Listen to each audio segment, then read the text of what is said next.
Good morning. ഇന്ന് ഞാൻ എൻ്റെ ഹോസ്പിറ്റൽ എക്സ്പീരിയൻസ് സീരീസിൽ ഞാൻ ഇന്നൊരു കുട്ടിയുടെ കഥയാണ് പറയാൻ പോകുന്നത്.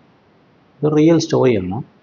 ഞാൻ ഒരു ഒരു പ്രശസ്തമായിട്ടുള്ള കേരളത്തിലെ പ്രശസ്തമായിട്ടുള്ള ഒരു ക്യാൻസർ ഹോസ്പിറ്റലിൽ ഒരു 5 വർഷത്തിൽ കൂടുതൽ ഞാൻ വർക്ക് ചെയ്തിട്ടുണ്ട്. അപ്പോൾ അവിടെ വർക്ക് ചെയ്യുന്ന സമയത്ത് ഞാൻ അവരുടെ ഹെമറ്റോളജി, ഓങ്കോളജി, അതുപോലെ തന്നെ അവരുടെ തിയേറ്ററിൽ വർക്ക് ചെയ്തിട്ടില്ല, ICU, അങ്ങനെ എഴുതപ്പെട്ട ഏരിയാസിലൊക്കെ chemotherapy, day care unit, palliative care unit, എഴുതപ്പെട്ട ഏരിയാസിലൊക്കെ ഞാൻ ടച്ചപ്പ് ചെയ്തിട്ടുണ്ട്. അപ്പം അങ്ങനെ ഞാൻ വർക്ക് ചെയ്യുന്ന സമയത്ത് ഒരു ദിവസം ഞാനൊരു പേഷ്യൻറ്റിനെ പരിചയപ്പെട്ടു. കുട്ടിയാണ്, ഒരു 12 വയസ്സേ ഉള്ളൂ. ഒരു 12 വയസ്സേ ഉള്ളൂ കുട്ടിക്ക്. അപ്പം അവിടുത്തെ സെറ്റപ്പ് അനുസരിച്ച് അന്ന് ഈ പീഡിയാട്രിക്സ് ഒന്നും സെപ്പറേറ്റ് ആയിട്ടുള്ള യൂണിറ്റൊക്കെ തീരെ ചെറിയ കുഞ്ഞുങ്ങൾക്ക് മാത്രമേ പീഡിയാട്രിക്സ് ഉള്ളൂ. ബാക്കിയെല്ലാം അഡൽട്ടുകാരെയാണ് മാനേജ് ചെയ്യുന്നത്. അപ്പോൾ ഈ കൊച്ചിന് വന്നത് ഒരു ഹോഡ്കിൻസ് ലിംഫോമയാണെന്നാണ് എനിക്ക് വിശ്വാസം. അതോ നോൺ ഹോഡ്കിൻസ് ആണോ എനിക്ക് നല്ല ഓർമ്മയില്ല.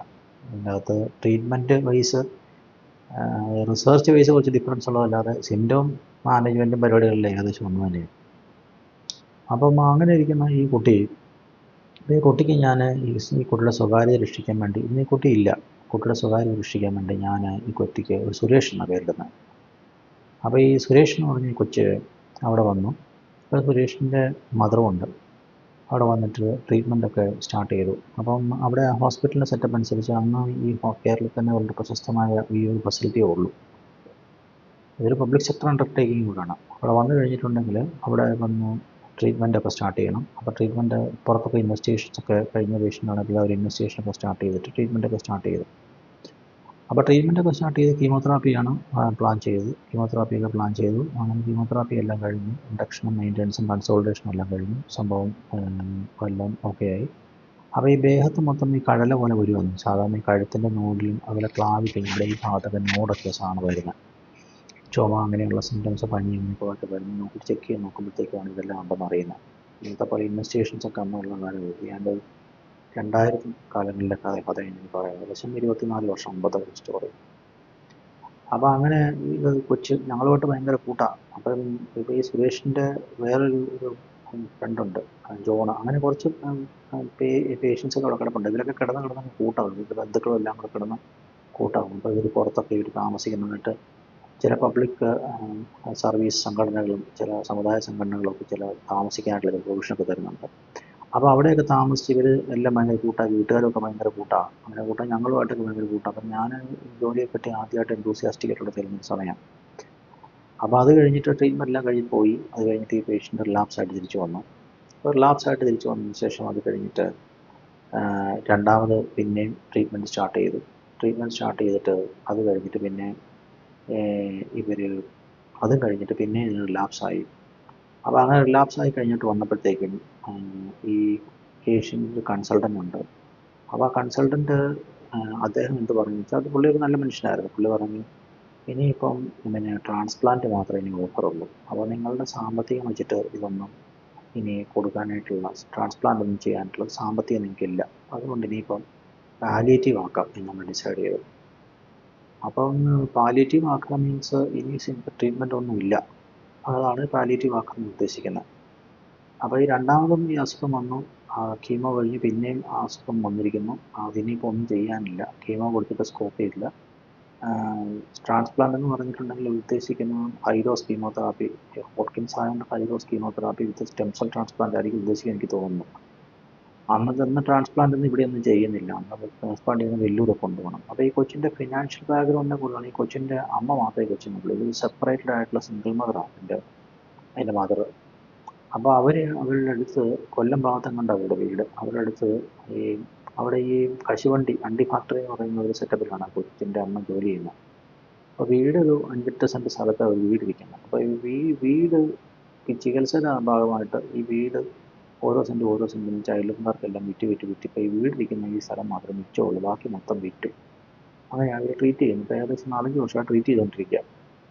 അപ്പോൾ അങ്ങനെ ട്രീറ്റ് ചെയ്ത് സാമ്പത്തികമായിട്ട് കംപ്ലീറ്റ് തകർന്നു. ഇനിയിപ്പോൾ അവർക്ക് ട്രാൻസ്പ്ലാന്റ് ചെയ്യാനായിട്ടുള്ള അവർക്ക് ചിന്തിക്കാൻ കൂടെ പറ്റത്തില്ല. ഇന്നത്തെ പോലെ സോഷ്യൽ മീഡിയയിൽ നിന്നും ഉള്ള ഒരു കാലമല്ലത്. അങ്ങനെ ഇരിക്കുന്ന കാലത്ത് ഇനി എന്ത് ചെയ്യാമെന്നുള്ള ഒരു പ്രൊവിഷനാണ്. അപ്പോൾ അവരുടെ ഒന്നുമില്ല. അവർ തീരുമാനിച്ചു ഇനിയിപ്പം പാലിയേറ്റീവ് ആയേക്കാൻ നോക്കും. ഇപ്പോൾ ഒരു 12 വയസ്സുള്ള കൊച്ചാന്ന് ഓർക്കണം. അപ്പോൾ ഈ കൊച്ച് അവിടെയുള്ള ആൾക്കാരോടൊക്കെ ഞങ്ങളോടൊപ്പം അന്ന് ഞാൻ നൈറ്റ് എടുക്കുന്ന സമയമാണ്. അവിടെയുള്ള ആൾക്കാരോടെല്ലാം പറഞ്ഞു ഞാൻ ഇനി പോവുക, ഇനി ട്രീറ്റ്മെൻറ്റ് എല്ലാം കഴിഞ്ഞു, ഞാൻ ഇനി വീട്ടിൽ പോകാമെന്ന് പറഞ്ഞ് പോയി. അപ്പോൾ അന്ന് ഞാൻ നൈറ്റ് എടുക്കാനായിട്ട് വരുമ്പോൾ പകലാണ് ഇത് സംഭവിക്കുന്നത്. അന്ന് തന്നെ നൈറ്റ് എടുക്കാൻ വരുമ്പോഴത്തേക്കും ഈ കൊച്ച് വേറെ എൻ്റെ ഫ്രണ്ട്സ് ഉണ്ട്. അപ്പോൾ വേറൊരു പേഷ്യൻ്റ് ജോൺ എന്നാണ് പേര്. അതൊരു ഇമാജിനറി പേരാണ്. അപ്പോൾ ജോൺ എന്നോട് പറഞ്ഞു, ജോൺ അവിടെ കിടപ്പുണ്ട്, ജോൺ പറഞ്ഞു ഈ സുരേഷ് ഒന്ന് എൻ്റെ അടുത്ത് പറഞ്ഞല്ലോ, അതായത് പരീക്ഷ അസുഖമെല്ലാം മാറി വീട്ടിൽ പോകാൻ ഇനി ട്രീറ്റ്മെൻ്റ് ഒന്നും വരുന്നില്ല എന്ന് പറഞ്ഞു. പക്ഷെ അവൻ്റെ മുഖത്താകെ വിഷമായിരുന്നു. സത്യമാണോ ബ്രദറെ, നീ ബ്രദർ അതെന്നാണ് ഞങ്ങളൊക്കെ വിളിക്കുന്നത്, ബ്രദറെ എന്ന് ചോദിച്ചു. അപ്പം ഞാൻ പറഞ്ഞു എനിക്കൊന്നും അറിയില്ല എന്ന് പറഞ്ഞു. ഞാനിത് വന്നപ്പോൾ തന്നെ വൈകുന്നേരം ഹാൻഡ് ഓവർ എടുക്കാൻ വന്നപ്പോൾ തന്നെ ഈ സ്റ്റോറി അറിഞ്ഞായിരുന്നു. ഞാൻ പറഞ്ഞു എനിക്കൊന്നും അറിയില്ല എന്ന് പറഞ്ഞു. ഇപ്പോൾ എൻ്റെ അടുത്ത് കള്ളത്തരം പറയാൻ വയ്യാഞ്ഞിട്ട്.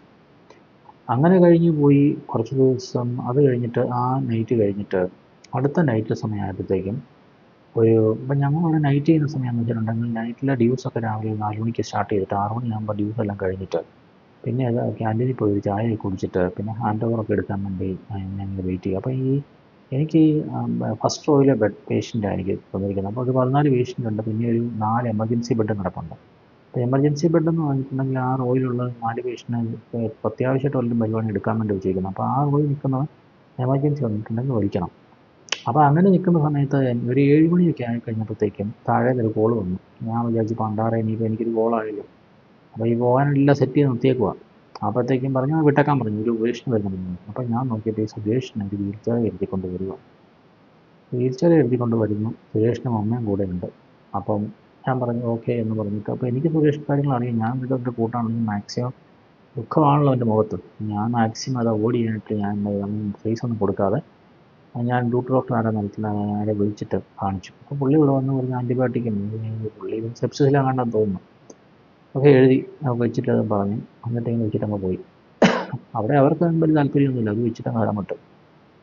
അപ്പം ഞാൻ എന്നിട്ടൊരു സ്ലിപ്പ് എഴുതി ഇവരുടെ കൈ കൊടുത്തിട്ട് അമ്മയുടെ കൈ കൊടുത്തിട്ട് ഞാൻ ഇങ്ങനെ പോവുകയും ചെയ്തു. കുറച്ച് നേരം കഴിഞ്ഞപ്പോഴത്തേക്കും അവൻ എന്നെ കൈ കട്ടപ്പോൾ ഞാൻ മാക്സിമം അവോയ്ഡ് ചെയ്യാൻ നോക്കും. കാരണം എനിക്ക് 7:30 എനിക്ക് ഹാൻഡ് ഓവർ ഉണ്ട്.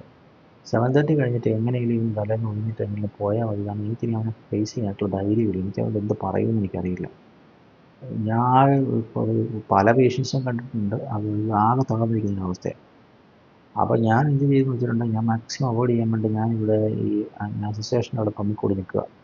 അപ്പോൾ അവൻ ബ്രദറെ എന്ന് വെച്ചപ്പോൾ ഇവനായിട്ട് ഞാൻ ഭയങ്കര കൂട്ടായിരുന്നല്ലോ. ബ്രദറെ എന്നെ വിളിക്കുക. ഞാൻ ചെന്ന് കഴിഞ്ഞപ്പോഴത്തേക്ക് എന്നെ സുരേഷ് എന്ന് ചോദിച്ചു. അപ്പോൾ അവൻ പറഞ്ഞു എൻ്റെ പൊന്ന് ബ്രദറെ, എന്നിട്ട് ഭയങ്കര കരച്ചിലാണ് കേട്ടോ. കരഞ്ഞ് നിങ്ങൾ പറഞ്ഞു, അതായത് അവൻ ഈ ശ്വാസം മുട്ട് കൂടി, അതായത് ഹോക്കിൻസ് വരുമ്പോഴത്തേക്ക് നെഞ്ചിൻ്റെ അകത്ത് ട്യൂമർ വന്ന് വീർത്തിട്ട് ശ്വാസം മുട്ട് കൂടിയിട്ട് അവൻ പറഞ്ഞു അവന് ശ്വാസം മുട്ട് കൂടി കഴിഞ്ഞപ്പോഴത്തേക്കും അവൻ്റെ നാട്ടുകാരെല്ലാം പറഞ്ഞു രജിസ്റ്റർ കൊണ്ടുപോകാൻ പറഞ്ഞു. അപ്പോൾ അവൻ പറഞ്ഞു എനിക്ക് ആശുപത്രിയിൽ പോകണ്ടെന്ന് പറഞ്ഞു. കാരണം ആശുപത്രിയിൽ പോയിട്ട് ട്രീറ്റ്മെൻറ്റ് ഇല്ല, ഡോക്ടർ ഇങ്ങോട്ട് പറഞ്ഞു വിട്ടിരിക്കുകയാണല്ലോ, പോകണ്ടെന്ന് പറഞ്ഞു. അവസാനം ഞാൻ അവൻ്റെ അമ്മയുടെ കരച്ചിൽ കേട്ടിട്ട് അവൻ്റെ അമ്മ പറഞ്ഞ് കരയുക, ആശുപത്രിയിൽ പോകണമെന്ന് പറഞ്ഞ് കരയുക. ആ കരച്ചിൽ കേട്ടിട്ട് എനിക്ക് സഹിക്കാൻ വയ്യാഞ്ഞിട്ട് ഞാൻ സമ്മതിച്ചു ഹോസ്പിറ്റലിൽ കൊണ്ടുപോകാൻ വേണ്ടി. അങ്ങനെ ഹോസ്പിറ്റലിൽ കൊണ്ടുപോകാൻ സമ്മതിച്ചിട്ടും കാര്യമില്ല. ഞാൻ നാട്ടുകാരെല്ലാം കൂടെ പിരിവെടുത്തിട്ട് ഒരു ടാക്സി വിളിച്ച് 2000 രൂപ ടാക്സി വിളിച്ച് തന്ന് ഒരു കാറും കൊണ്ട് അവരിവിടെ വന്നിരിക്കുന്നത്. ഇനി അവരുടെ കയ്യിൽ 5ൻ്റെ പൈസ ഒന്നുമില്ല. ആ 10-30 രൂപയുടെ മിച്ചമുള്ളൂ. ടാക്സി ചാർജ് നാട്ടുകാർ പിരിച്ചു കൊടുത്തു. ഈ 10-30 രൂപയായിട്ടാണ് വന്നിരിക്കുന്നത്. ബ്രദറെ ഇവിടെ വല്ല മരുന്നുണ്ട് തല്ലാൻ, ഞങ്ങളുടെ വേറെ മരുന്നൊന്നുമില്ലെന്ന് പറഞ്ഞു. സത്യം പറഞ്ഞു ഹാർട്ട് ബ്രോക്കിംഗ് ആയിട്ടുള്ള സിറ്റുവേഷൻ. എന്ത് ചെയ്യുമെന്ന അവസ്ഥയെന്ന് ആലോചിക്കും. എനിക്ക് 12 വയസ്സുള്ള കൊച്ചു സ്വയം മരിക്കാൻ തയ്യാറായിരിക്കുക. അപ്പോൾ അവൻ ട്രീറ്റ്മെൻറ്റ് വളരെ പോകണ്ട. അവൻ്റെ മമ്മ കിടന്ന് കരയുന്ന കാരണം മാത്രമാണ് അതാണ് അവന് ഇത് സമ്മതിച്ച് വന്നിരിക്കുന്നത്. ഹാർട്ട് ബ്രേക്കിംഗ് ആയിട്ടുള്ള സിറ്റുവേഷൻ. അത് കഴിഞ്ഞിട്ട് പിന്നെ ഞാൻ നോക്കട്ടെ എന്ന് പറഞ്ഞിട്ട് അവിടെ നിന്ന് കുറച്ച് ലെഫ്റ്റ് ഓവർ മെഡിസിൻസ് ഒക്കെ എടുത്ത് കൊടുത്തു. അത് 7 ആയപ്പം ഞാൻ അത് കഴിഞ്ഞിട്ട് ഹാൻഡ് ഓവർ ഞാൻ പോയി. അത് കഴിഞ്ഞ് കൊച്ച് അവിടെ നിന്ന് പിന്നെ ഞാൻ അറിഞ്ഞു പാലിയേറ്റീവിലോട്ട് പോയി. ആ കൊച്ച് മരിച്ചു പോയെന്ന് അറിഞ്ഞത്. ഒരു 12 വയസ്സുകാരനായിട്ടുള്ള കൊച്ചിനെ അവൻ ജീവിക്കാനായിട്ടുള്ള എല്ലാ ആഗ്രഹങ്ങളുള്ളൊരു കൊച്ച് മരിക്കാൻ കിടക്കാമെന്ന് പറഞ്ഞു. അത് ഞാൻ ഈ ട്രീറ്റ്മെൻറ്റ് വേണ്ട, അവൻ വീട്ടിൽ പോകാൻ സാമ്പത്തികമായിട്ട് തകർന്നു, വീട്ടിൽ ആരുമില്ല. ആ കുട്ടി മരണത്തിന് തയ്യാറെടുക്കുകയെന്ന് പറഞ്ഞാൽ ഹോപ്പ്ഫുള്ളായിട്ടുള്ള സിറ്റുവേഷൻ. ക്യാൻസറിൻ്റെ ഒരു എക്സ്ട്രീം ആയിട്ടുള്ള ഒരു ഫോമാണ്. ഇങ്ങനെയൊരു സിറ്റുവേഷൻ ഞാൻ എക്സ്പീരിയൻസ് ചെയ്തത് ഇപ്പോഴും എൻ്റെ മനസ്സിൽ നിന്ന് കുറേ ഓർമ്മകളുണ്ട്. കുറേ രോഗികളുടെ ഓർമ്മകൾ, കുറേ സ്റ്റാഫിൻ്റെ ഓർമ്മകൾ, കുറേ ഉടായ്പ ചെയ്തതിൻ്റെ ഓർമ്മകളൊക്കെ എൻ്റെ മനസ്സിലുണ്ട്. പക്ഷേ ഇത് ഭയങ്കര ഹാർട്ട് ബ്രേക്കിംഗ് ആയിട്ട് സിറ്റുവേഷനായിട്ട് ഈ സുരേഷിൻ്റെ കഥ. അപ്പോൾ യഥാർത്ഥ സുരേഷ് എന്നല്ല അവൻ്റെ പേര്, വേറൊരു പേരാണ്. എൻ്റെ പേര് ഇപ്പോഴും എൻ്റെ മനസ്സിലുണ്ട്. ഞാൻ അവനുമായിട്ട് എൻ്റെ മുഖം എനിക്കിപ്പോഴും മനസ്സിലുണ്ട്. പക്ഷേ എനിക്കപ്പോൾ ഭയങ്കരമായിട്ട് വിഷമിപ്പിച്ചു. ഞാൻ ദിവസങ്ങളോളം ഞാൻ ഡെവസ്റ്റേറ്റിംഗ് ആയി പോയൊരു ഒരു സംഭവമായിപ്പോയി. ഒത്തിരി മരണം ഞാൻ കണ്ടിട്ടുണ്ട്. ക്യാൻസറിലായാലും എൻ്റെ ലൈഫ് ലോങ്ങിൽ ഒരു നല്ല സർവീസും ക്യാൻസറിലാണെങ്കിലും ഒത്തിരി മരണം കണ്ടിട്ടുണ്ട്. പക്ഷേ ഇത് കാരണം ഭയങ്കര ഭീകരമായിപ്പോയി. നിങ്ങളുടെ ഒരു ഓർമ്മയ്ക്ക് വേണ്ടി ഞാൻ ഷെയർ ചെയ്യാൻ വേണ്ടിയാണ് ഞാനിത് ഈ ഒരു മെസ്സേജ് ഈ കഥൻ്റെ ഈ സുരേഷിൻ്റെ സ്റ്റോറിയായിട്ട് ഞാൻ വരുന്നത്. അപ്പം ഇതുപോലൊരു സ്റ്റോറിയായിട്ട് ഞാൻ അടുത്ത ദിവസം വരുന്നതായിരിക്കും. Thank you very much.